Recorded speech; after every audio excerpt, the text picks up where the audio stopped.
Day 12 quarantine, but make it fashion. All right. What's up, everyone, and welcome to my kitchen. So on today's episode of, I don't even know what to call this. Should I make this a segment like Imani's? I don't even know. We'll think about it. But so as you know, we are basically quarantined and practicing self-distancing.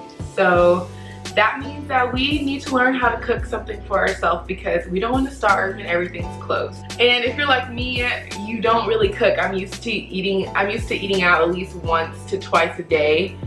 And that sounds really bad because it is, and all my money goes to food, which I'm sure most of you can relate to because we all spend money on unnecessary food and drinks and coffee and whatever you can think of, we're spending it on it because we be hungry out here. We're hungry, we're thirsty. Like, I get it, we gotta eat.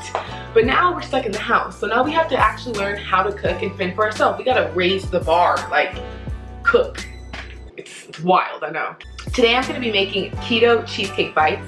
I went keto last year for about a month and it worked really well for me. I lost about 13 pounds. So if you want any tips about going keto, if you're interested in becoming keto, then I can let you know. I didn't continue that lifestyle because it just wasn't for me personally, but if you want a quick fix to reset your body or if you want to lose weight pretty fast, then I would suggest it. So during that time, you are not eating any carbs. Obviously, that's the point of keto, no carbs and high fat. So, you know, I was eating a lot, but I also was hungry because my mind wasn't satisfied. I wanted the chips, I wanted the cookies, I wanted all the desserts. So I went online and found keto desserts and recipes, and I found one that was really, really good, and it was a cheesecake because you can have like whole fats and dairies and milk, so the cream cheese is acceptable to have, therefore you can make a cheesecake. So this one is super, super, super good, and I'm gonna show you how to make it.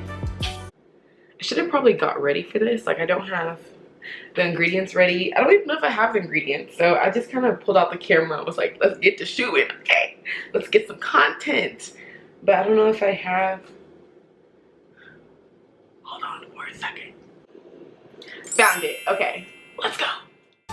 So these are all the ingredients that you'll need for these cheesecake bites.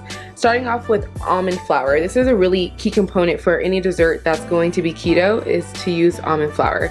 So for the crust part, you just have to use almond flour, melted butter, and salt, and that's it.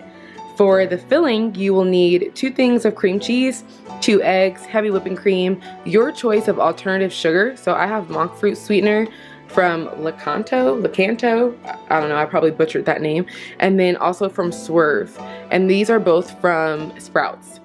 And then you'll have a vanilla extract, and you can put it in these cute little cupcake holders so they can be cheesecake bites, and then you'll need a pan. So that's it. Nice and simple. So this is Alex. Everyone say hi. Hey. He's mute. Wait, come back. So I want you to vouch for these cheesecake bites because these are his favorite, right? I don't even like cheesecake, and we did the keto thing and I really enjoyed these. Shout out to Brooklyn. Bye. He calls me Betty Crocker, right, Alex?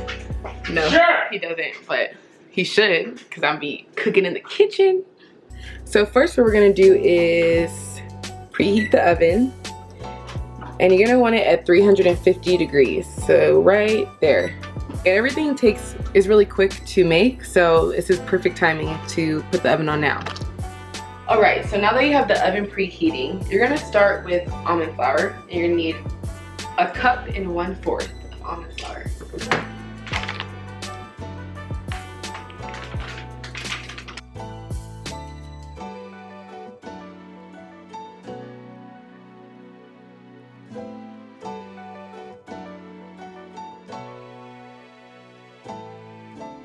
So you're gonna have 2 bowls. You're gonna have your dry mix and then your wet mix. So we're gonna start off with the dry mix because this is what the crust is made out of. So you have 1 cup and 1/4 of almond flour. Next up, you're going to melt some butter. You gotta melt the butter. Yeah, 4 teaspoons of butter. And I'll pop this baby in the microwave. Did you know that, Alex? What? There's a measuring thing on butter. Like, look, there's 1/4 cup. That's how much butter I need. Oh, that's cool. Wow. Yeah. Oh, that's a lot of butter. All right, so I put the butter in there for about 30 seconds until it's nice and melted, and then you're gonna pour that on top of this almond flour mixture right here. Once you mix the melted butter with the almond flour, you're just gonna take a spoon and mix it all together. And it's okay if it's lumpy and chunky because you're just gonna press it down into the cup holders anyway. Now we're gonna move on to the wet ingredients. So you're gonna start off with, you need 2 things of cream cheese, 8 ounces worth. So chop that a bit.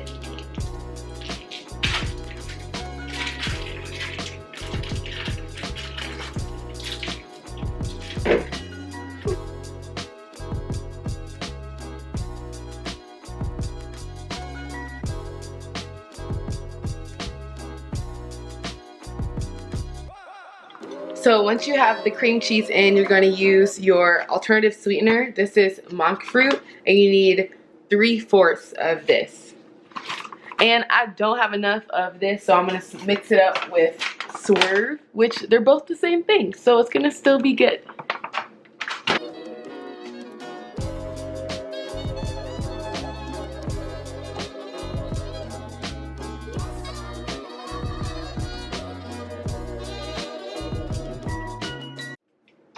Next, we're going to add 2 eggs.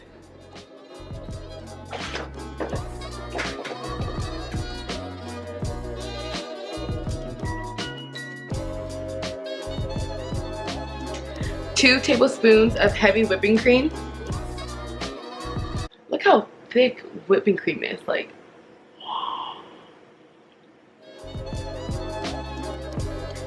And then just a dash of vanilla extract. So, boop, like that. So right here, all the wet ingredients, and we're gonna mix this a little bit later because we're gonna bring the dry ingredients back, which is just this crust. It looks a little weird right now, but I promise it's, you know, gonna come together and be good.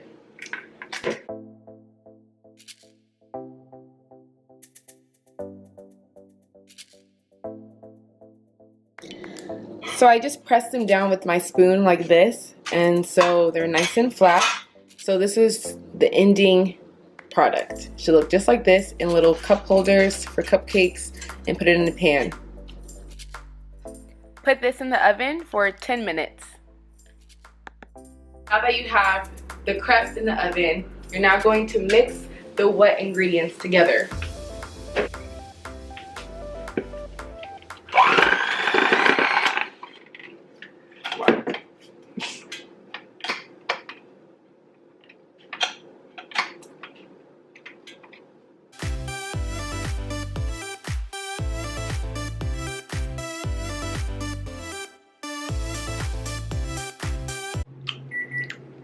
Wait.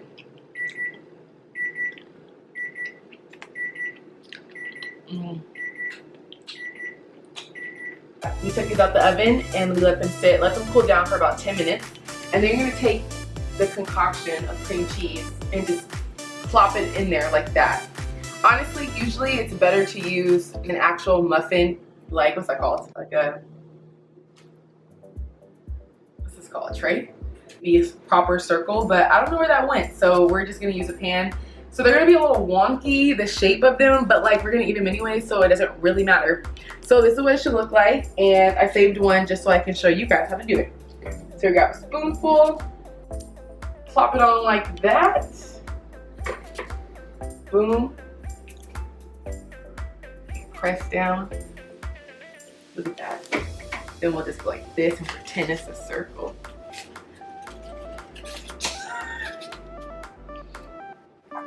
All right, so you're gonna put these in the oven, top rack, just like that.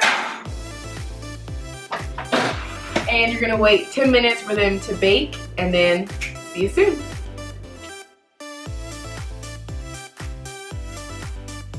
All right, so this is how they're gonna look, and you give them a little shake to that little jiggle. They should be jiggling. Hey, hey, hey, hey. Now you're gonna let them cool off for about 10 minutes after you take them out the oven. After that, you're gonna put them in the freezer for about 2 to 3 hours, preferably overnight, but if you're impatient or super hungry or you just don't have the time, 2 to 3 hours works just fine. For right now, let them cool off and then we're gonna throw them in the freezer for about 2 to 3 hours. All right, so I took them out of the freezer. I actually let them sit for 24 hours because I went to sleep. But this is what the final product looks like. And for fun, you can add strawberries. So I cut up some strawberries and I got like strawberry cheesecake. And let's taste it. I know what it tastes like. I know it's bomb. But here we go.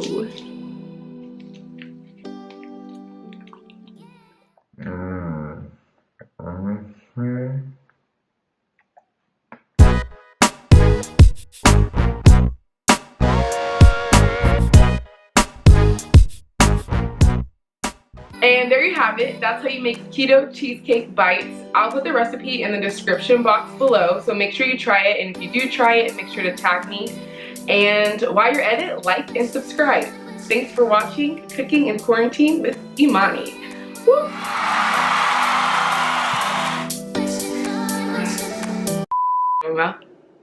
Yeah.